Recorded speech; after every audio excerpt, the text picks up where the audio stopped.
Brothers and sisters, man, this next young lady that I'm going to introduce you to is a real, just an incredible woman. She is a champion, a winner, an overcomer. She's an author, author of a book called I Cried for Nikki. She's a motivational speaker and a life transformational coach. And I love to introduce you to people like this because she, although if you see a picture and you see her in person, you know, you'll swear she ain't over 20, 25 years old. But she's been overcome a tremendous amount of challenges in the past to get to where she is today. And she uses her experiences plus the knowledge of how to heal and to detox and to remove all of the baggage. You know, y'all remember Erykah Badu, Bag Lady. I'm gonna mess y'all. I don't want to sing. I don't want to mess y'all up, hurt y'all with my voice there. But you know, so I'm so excited to introduce you to this young lady who is just shaking and moving. She is a new arrival to the city of Chicago. And man, she's fitting right in, being a shaker and a mover for sure. So, ladies and gentlemen, brothers and sisters, I want to introduce to you Waseefa Tarver. Welcome to the Bean Soup Show. Thank you. I'm honored to be here. Salam alaikum. Wa alaikum salam. It's indeed an honor and privilege to have you. So, tell us what is going on. You just arriving pretty much to the city, several months ago from down in where everything is big in Texas. Yes. Well, it's been a journey for me. I was recently released from federal prison last year in March 2011. And since I've been out, I've hit the ground running, and I've been speaking several places here in Chicago, from churches to organizations, and I speak to women that have been victimized by domestic violence or sexual assault, rape, and childhood trauma. Wow. Yeah, I know there's a huge need for that. Unfortunately, there's a that plague has touched so many people's lives. Yes. It's sad, and it also has touched a lot of men's life. Yes, absolutely. You know, and it really makes it hard for the men to speak about it, and also women. You know, it's like I suffered in silence for over 15 years. Wow. 15 years? Yes, I was raped at 10, and I internalized that pain because I did not know how to productively channel that hurt. And I was afraid that would nobody believe me. I was embarrassed about what people would think, and the only person that I told at that time was a babysitter. Where it happened, and she advised me to be quiet about it. So wow. It was hot. And from that, there were other molestations, and I kept silence about it. But what it did, it bled into every aspect of my life, making me very dysfunctional. And when we're dysfunctional, it tears at our self-esteem. So therefore, the decisions that we make are not in our best interest. Right. That's right. Wow. And you said something that probably is the same advice that a lot of people, male and female, get, and that's to just be quiet. Don't say anything about it, and almost as if you pretend it didn't happen, then it goes away. Yes. But it doesn't. No, it never goes away until you confront it and reconcile with what happened and accept what happened.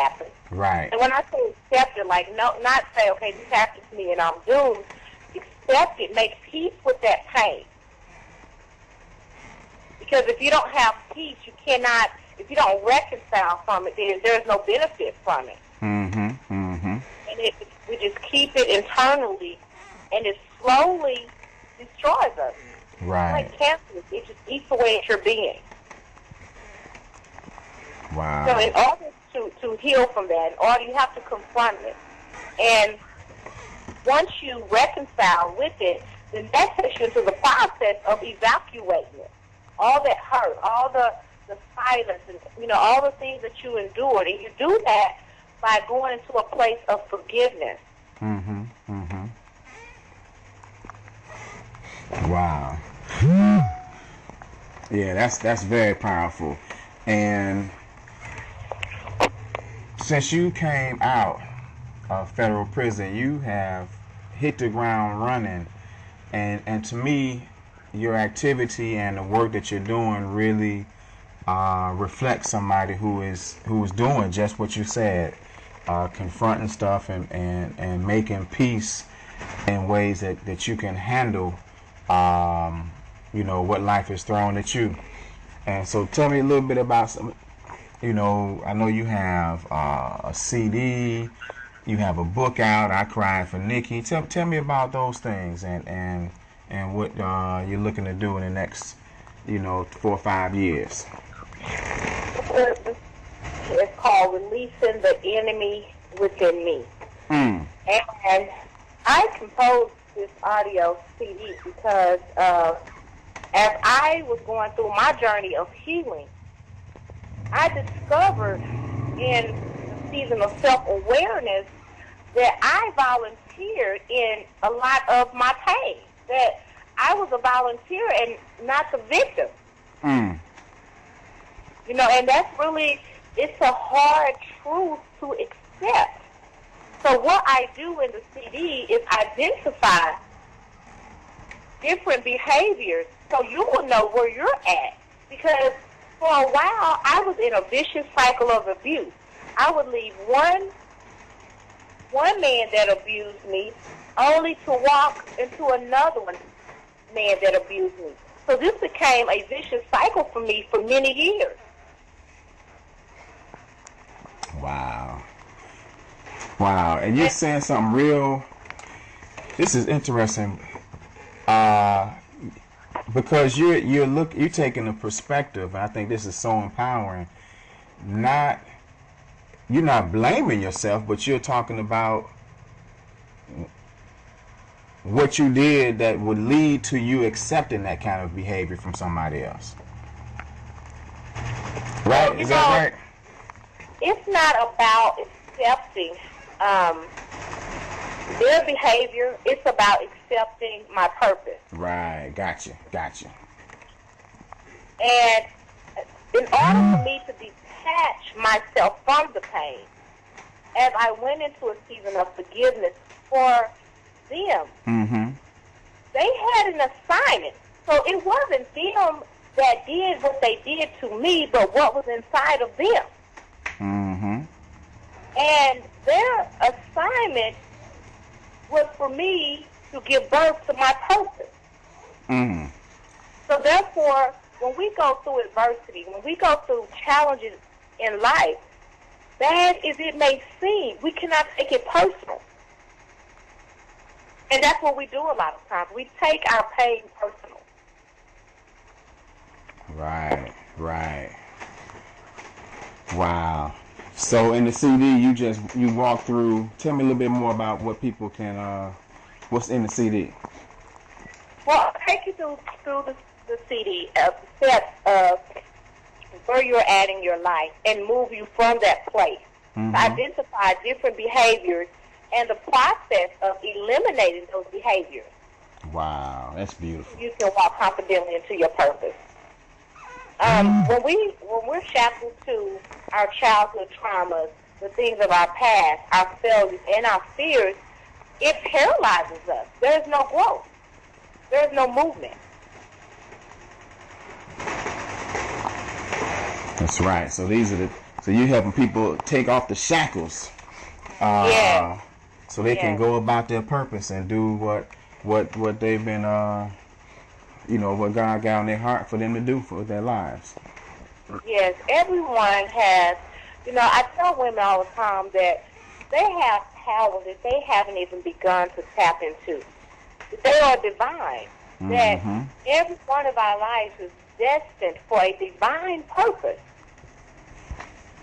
Mm-hmm. That's right. That's And right. we have to know who we are, know our full potential. And, that's a journey. That is a process. Right. Right. And it's where you start loving yourself and spending time with yourself in meditation and in prayer to find out who are you. Because once you've been hurt and you have these different perils of hurt and abuse, it chips away at your self-esteem and your self-value where there's nothing left. Mm-hmm. Mm-hmm. My book, I Cried for Nikki, is a memoir of my life. And it takes you through the journey of what led things of my past, the events that led me to stand before that judge to get the 12 years that I was sentenced to Mm-hmm. in federal prison. So I start at the root, the internal, because a lot of times we just see things on the surface. We say, okay, well, she was in prison. But no, what happened to her? What happened to these individuals if they end up in prison? Mm-hmm. Yep. Yes, man. That makes a lot of sense. And a lot of us, if we are really honest and looking at situations in our lives in a real sense, and I've heard Minister Farrakhan say this, that pretty much all of us are in the prison house of ignorance. So wherever we find ourselves, whether it's behind bars or out here, we in a prison of our own making that's preventing us from doing what we are born to do. Yes. Yeah. And it doesn't have to be a physical prison because, as I state in my CD, that I was in prison long before I was in a physical prison. Mm-hmm. That you're in domestic violence, relationship, or marriage, you're in a prison. If you're going to a job that you're not happy with, if there is no progress in your life, you're stagnated, when you're not happy, depression, all those are prisons. Those are prisons. That's right. That's right. Drugs, that's a prison. Psychological pain, it's a prison. That's right. That's And right. what I've learned that no one is going to free you. You have to make a conscious decision to free yourself. That your freedom is not dependent on anyone else but you. Yeah, that's beautiful. That is beautiful. And so, I Cried for Nikki is kind of like part of your transformation. Yes. Because Nikki, as I said, was who I was before I entered prison. Mm-hmm. And so I lead you all the way up until the death of Nikki and to the resurrection of Wassefa. Man, that's beautiful. And so tell us what does your name mean? What does Wasefa mean? Wasefa, means a jewel in Islam. But I take off the Islam and I say a jewel to the world. Right. Same thing, really. Yeah. Yeah. That's beautiful. Yeah. A jewel to the world. That's right. Yeah. Because of course Islam is nature and life itself. Yes. Yes, it is. It's a life giver. That's right. Yes. It gave me life. So I was at dead level, Mm-hmm. And I just wanted to be free. And That's beautiful. And on did the you start inside- studying Islam while you were locked up? Yes, while I was in captivity, in 2003, and I was in the chapel, and I was going to look for some Christian material, and I heard the minister on DVD, and at that time, it was "A Nation Can Rise No Higher Than a Black Woman." Woo! I remember that lecture. And I was captivated. Yes. That was in Atlanta. He did that in Atlanta, women's only meeting. Yes, yes. And I went and I sat down and I listened. And I think I had maybe missed like 20 minutes of it at the time. Mm-hmm. And so I sat there and I said, okay, well, I'm going to sit here and watch it again. I know that I watched that repeatedly about 4 times until the chaplain came and told me I had to leave. Wow. And that opened up my door to Islam. Wow. Man, that's beautiful. And, you know, of course you hear a lot of times about men, brothers, but I don't often hear about sisters, you know, in that kind of experience. So, man, so now you got a CD out coaching and teaching folks how to overcome the challenges of life. You've written a book. You have your own business. Yes. Man, you are making it do what it do. You know, even though it was hard, but prison saved my life. And I am so grateful for the many challenges that I had to endure, that I went through. Mm-hmm. Because now I know that I wasn't going through, but I was growing through. Right, that's right. All those experiences was grooming me for who I am today. Man, that's beautiful. And you know, I just a few days ago did an interview with I talked to Charles Dutton. And Charles Dutton, you know, he had a TV show, The Rock, Rock. He was in Minister Society, you know, just a real grounded brother who has done a lot in his career, in his acting career. But he spent 12 years in and out of prison before he found acting. And he told me that because of his life, and he did, you know, he ran the streets. He was a Black Panther member. So he said that those experiences have helped him to take roles that he knew he could always be proud of. He said the last thing he wanted was 12 years or, you know, years down the line, look at something that he did on TV and be embarrassed by it. And he talked about, you know, his experiences and how that gave him the strength and the worldview to be who he's going to be and not let anybody take that away from him. Yeah. And so, and that's what I hear.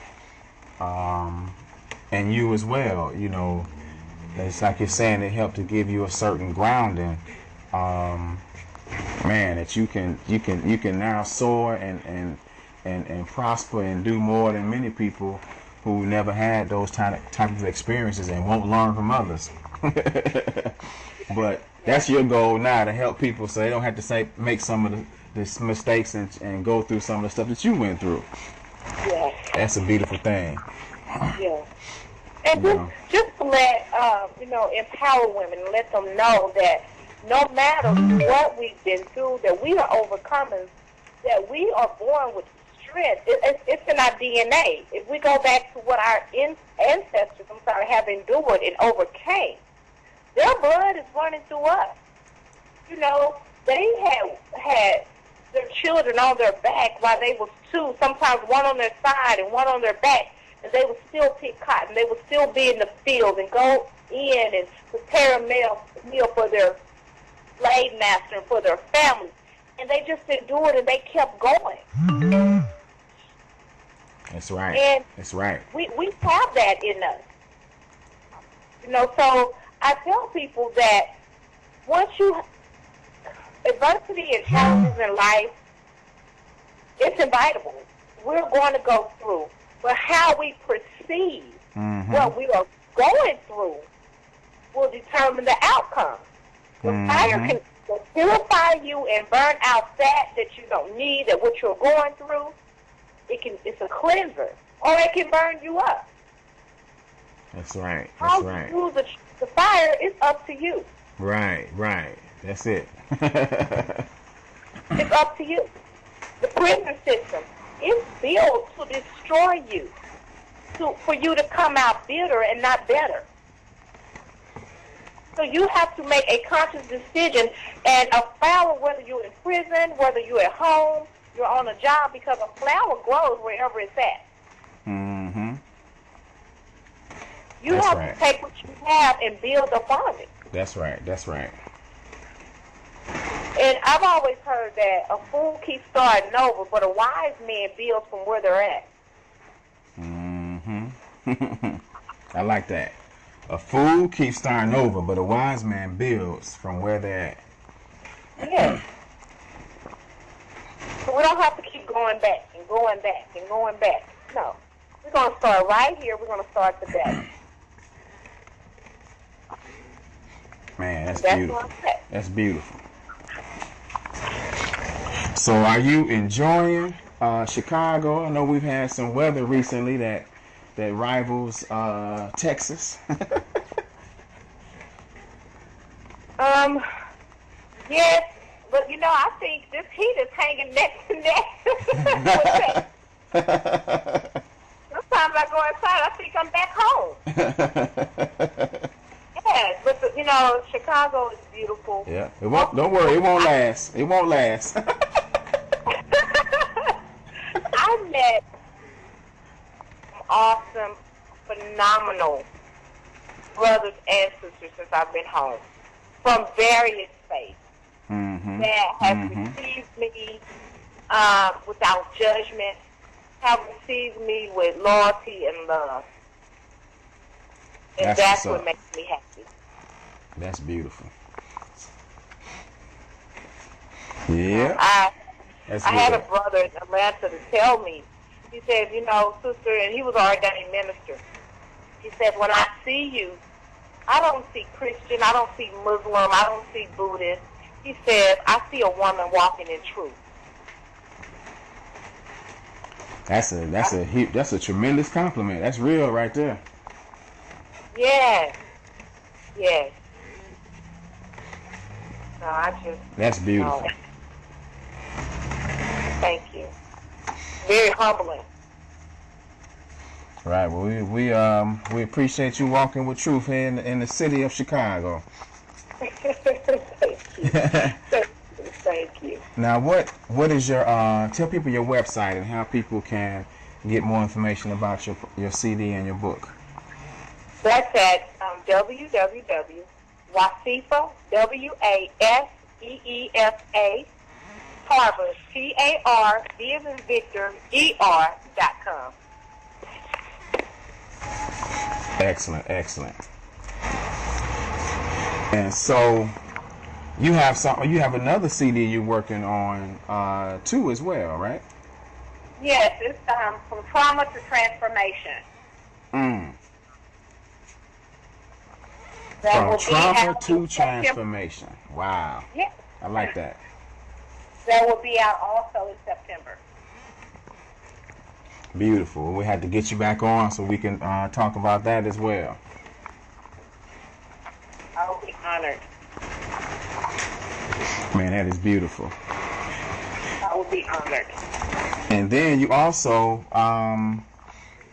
you are an entrepreneur and many rights and a business owner.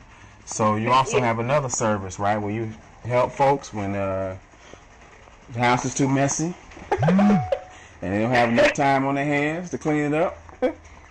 Yes, I'm an owner of Speak and Span Pro Cleaning, which is Speak and Span Professional Resident and Office Cleaning.